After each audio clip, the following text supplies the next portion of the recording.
Greetings and salutations, listener.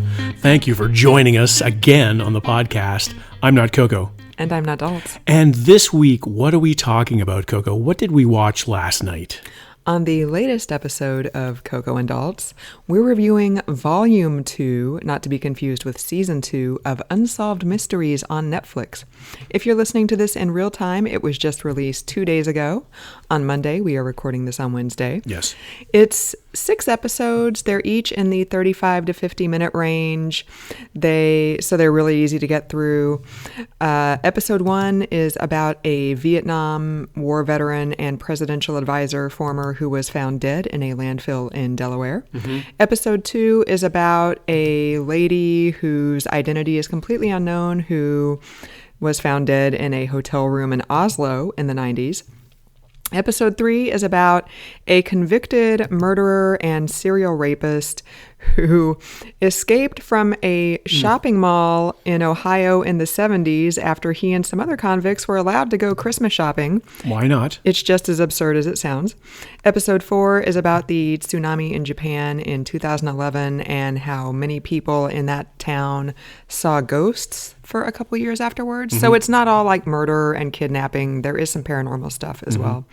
Episode 5 is about a woman in suburban Detroit who police believe that she drowned herself and committed suicide, but her family does not think that that's the case. Mm-hmm. And episode 6 is about two toddlers in 1989 who were snatched from a park in Harlem within 3 months of each other, and they are still missing. So that's kind of the rundown of the episodes. Daltz, what'd you think? Well, we should also say that we reviewed volume 1 earlier. We did. Normally I say that and I completely forgot. So thank you for taking on my role this episode. But that's okay because you're really easy to look at. That has nothing to do with anything. I know. That's why you bought me, not anything else. That's part of the deal. And when we reviewed that particular volume of Unsolved Mysteries, just to review the podcast, and listener, you can listen to it if you want to. Yeah, please go back in our archive and find that episode. My biggest problem was there was no Bob Stack. Right, and there's still no Bob Stack because he's still dead. And there's still no Bob Stack, and there's no Bob Stack hologram or proxy. It's still hostless, and they go right into these things, and it's just like a traditional documentary. But they do show his silhouette in the opening credits, like right at the very end. In a creepy kind of way. Yeah, the music is still creepy. So. Well, and I don't think you really know, like if you don't know what Robert Stack looks like, you're like, who's that guy? Right. This is basically for people who watched the original series back in the 80s and 90s. Is that like an Easter egg? Oh, maybe. Yeah, I don't know. So the reason I mentioned the first volume is that, like you said, Coco, it wasn't all just death and mayhem. There was in the first volume an episode about a suspected UFO abduction in the Berkshires, which is not that far from here, actually, as the crow flies. And in this one, there was the ghost tales from Japan after the tsunami. I still didn't really like it all that much. Here's the thing with me on Unsolved Mysteries is that I want them to be solved. Right. So to me, it's like watching a 2-act play. It's like, hey, here we go, set it up, here's the conflict, and then no resolution. So, that's not, it's well done for what it is. The storylines are done well. There's compelling evidence. There are all the key subjects of each one of these docs is talked to. I have to say the tsunami one just kind of didn't feel like it was part of this at all. Now, I know that I said that the UFO thing was interesting, but I'm not sure what the unsolved mystery was about that particular episode. Like the UFO was mysterious. It was like, what happened to these people? And all these people that didn't know each other had the same experience. And, if you have any more information, you can contact. Whereas the tsunami ghost one, they didn't do anything at the end saying, if you've seen ghosts, contact unsolved.com. Like there was nothing at the end. There was no bumper at the end saying, if you have more information. So that to me felt a little jarring as to why that was in there at all. But the other ones were really well done for what they were. I would love to see solved mysteries. Right. as a series. And maybe they're going to do that later on. I know they didn't do that with the first iteration with Bob Stack and all the gang. They would update whenever like somebody was apprehended or like a missing child was found. They would update, but Right. But what I would look for is like a feature that's 45 minutes long and it includes the resolution inside that 45 minutes. Sort of like maybe that becomes just another documentary. It's not the idea of this. I mean, the idea of these is to very much appeal to the public to solve them for them. So it's a little bit of a riddle. I've talked a lot about this. What do you think, Coco, about these episodes? Well, I could tell that you weren't into it because the first night this came out, we watched the first 2 episodes, the dead guy in a landfill and the lady in Oslo who nobody knows who she is. And I was really creeped out by the lady in Oslo. And like I went to bed after, like I went to the bathroom and I was brushing my teeth and I kept looking at the window in the bathroom like, is somebody watching me? So the next day I was like, it wasn't me, by the way. It wasn't you. No. The next day I was like, oh my God, I was so creeped out by those first 2 episodes. And you were like, what were they again? So I knew that you weren't into it because, you couldn't even remember. Like 12 hours later, you were just like, oh yeah. As soon as I got up out of the couch, they were out of my mind. Yeah, totally. So I've said before, I like the true crime genre. I did like this. I was like you, like the ghost one didn't super do it for me. Like it was interesting, but I thought the UFO one was a little bit better. I do like, however, that it's not all murder and kidnapping and rape and stolen cars. It's they do some other stuff as well. They do branch out. I agree. But yeah, I didn't like the ghost one as much as I liked the UFO one. I feel like, and maybe it's because the first one we watched it 6 months ago, I feel like the first season just had, I don't know, like the first one I feel like it was, maybe the storylines were more compelling, but then I think at the other like 5 non-paranormal ones from this season, and you've got the guy found in a landfill who's like bipolar and was apparently having some kind of break in the 48 or 72 hours before he was found dead in a landfill. You've got the lady in Oslo who was maybe some kind of East German intelligence officer, or assassin or something like that. Yeah, because like the Norwegian journalist who's been on a mission to find out this lady's identity for 25 years talked to like a Norwegian intelligence guy, and this guy was like, oh yeah, she was totally intelligence, like this has all the hallmarks, like they cut the tags out of her clothes so you can't tell where she's from, and she checked into a hotel without a credit card or any ID, and that makes me wonder, like, was the hotel in on it? Because how did that was dodgy. Yeah, how did that happen? And then she wasn't in the hotel room for 20 hours, so she was probably doing a mission or something, and then she was at a conference for assassins. Right. And then the journalist was like, but the door was locked on the inside. And the intelligence guy was like, that's nothing. We can get past that. And I was silly like, human. So that's why I was so creeped out. It's like pitch black outside and there's no curtains on the window. And I'm standing there brushing my teeth. And I'm like, oh God, some Norwegian spy is looking at me through. So I was Meanwhile, it was just a bear or something like that, totally. Or a deer. Yeah. And then like the crazy one from Columbus in the 70s where the guy's just out Christmas shopping. Right. Like the convicts got taken out of prison to go buy tchotchkes at the mall, and then they're shocked when the guy doesn't turn up to the prison shuttle a few hours later. I'm like, what? On the honor system. Right, totally. So like and then the lady who drowned, and apparently everybody in her family wanted her dead, but the cops are convinced it's a suicide. Like, so I'm thinking about the non-paranormal episodes in this season. I'm like, those were actually some really interesting ones, but I think the first season was just better. Was it the novelty factor? It might have been the novelty factor because that was the first time, it had been on the air in 20 years, and even without Robert Stack. I will say I did like that they didn't try to get another host. I feel like we also reviewed a couple weeks ago American Murder, The Family Next Door, which is another true crime documentary, clearly. But that, if you haven't listened to the episode yet, which you totally should, please go back and find it. It's Unsolved Mysteries is very much a typical documentary. Like there's reenactments and like all the key people who aren't dead or probably in prison are interviewed. They're sitting there talking to the interviewer. It's a very familiar setup. Whereas American Murder, none of that was the case. It was all from in the moment, like police body cam footage when they responded to the call, and interrogation room footage from the police station, and news reports from the time. So I don't think Unsolved Mysteries would lend itself to that format. Like, I think Unsolved Mysteries has to be in the traditional, like, documentary box. But so I'm wondering if maybe there might be room for Netflix to do more American murder documentaries using all that in the moment footage. Right. Like, so I think there's room for both things here. Yeah, and I'm not opposed to the true crime docs. It's not like I didn't like the genre or anything like that. I'm very much a list person. So I like to check off my lists. And you do. You have the list on the refrigerator of like all the groceries we need. And right, stuff. Exactly. And my list in my phone of things that I need to do every day or every week or whatever. Wines that I like. Right. Wines that you like and what coffee to buy and all these things. So I'm very much a list guy. And watching this kind of thing is like a box unchecked to me because it's not complete. And that's the biggest issue I have. Like the stories were all compelling. They're all important stories.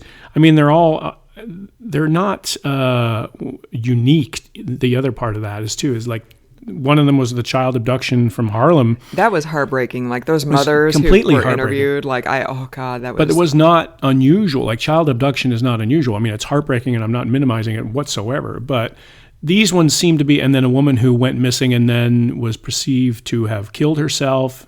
That's not unusual either. You know, like these are more common. I find these stories to be more common than the first volume. And maybe I'm just misremembering it, but it just seems like these were kind of everyday mysteries. Mm-hmm. Whereas the original idea not the original idea, but my perception was that these were a little bit more fantastic.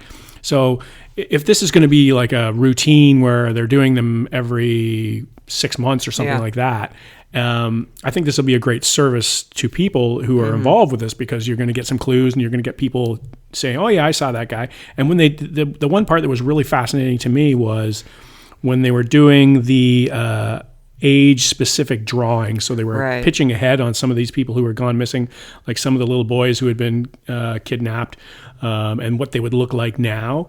I would watch a documentary on just that. Right. On how they go about that. I know this is not new news to anybody, and how they recreate it with the clay on the face and the skulls and everything like that. That's not unusual or new, but I would certainly watch something like that. And so that's where I am with this kind of genre, is more like the how. And these are really well done again for what they are. They love their drones. They got a lot of great drone footage. Right.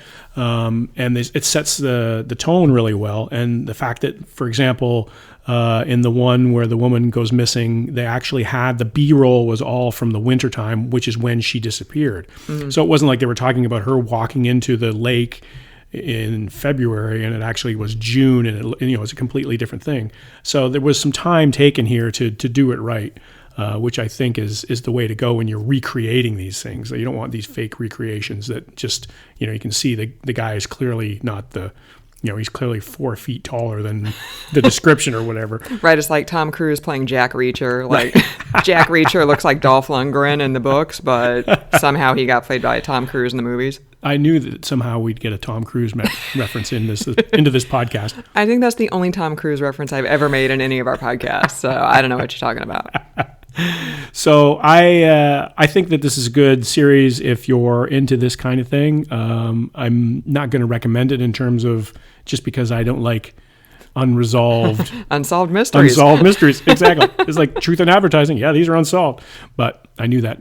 This is just all relationship brownie points. This is why I was watching it. And we also knew like this was going to be a fast, easy watch because the first season was 6 episodes. Yeah. So we figured this season would probably be like around the same. And like I said, every single one of them is under an hour. Yeah. By quite a bit in some cases. Yeah. So you can knock this out in one day if you want to. We knocked it out in 2 days. Right.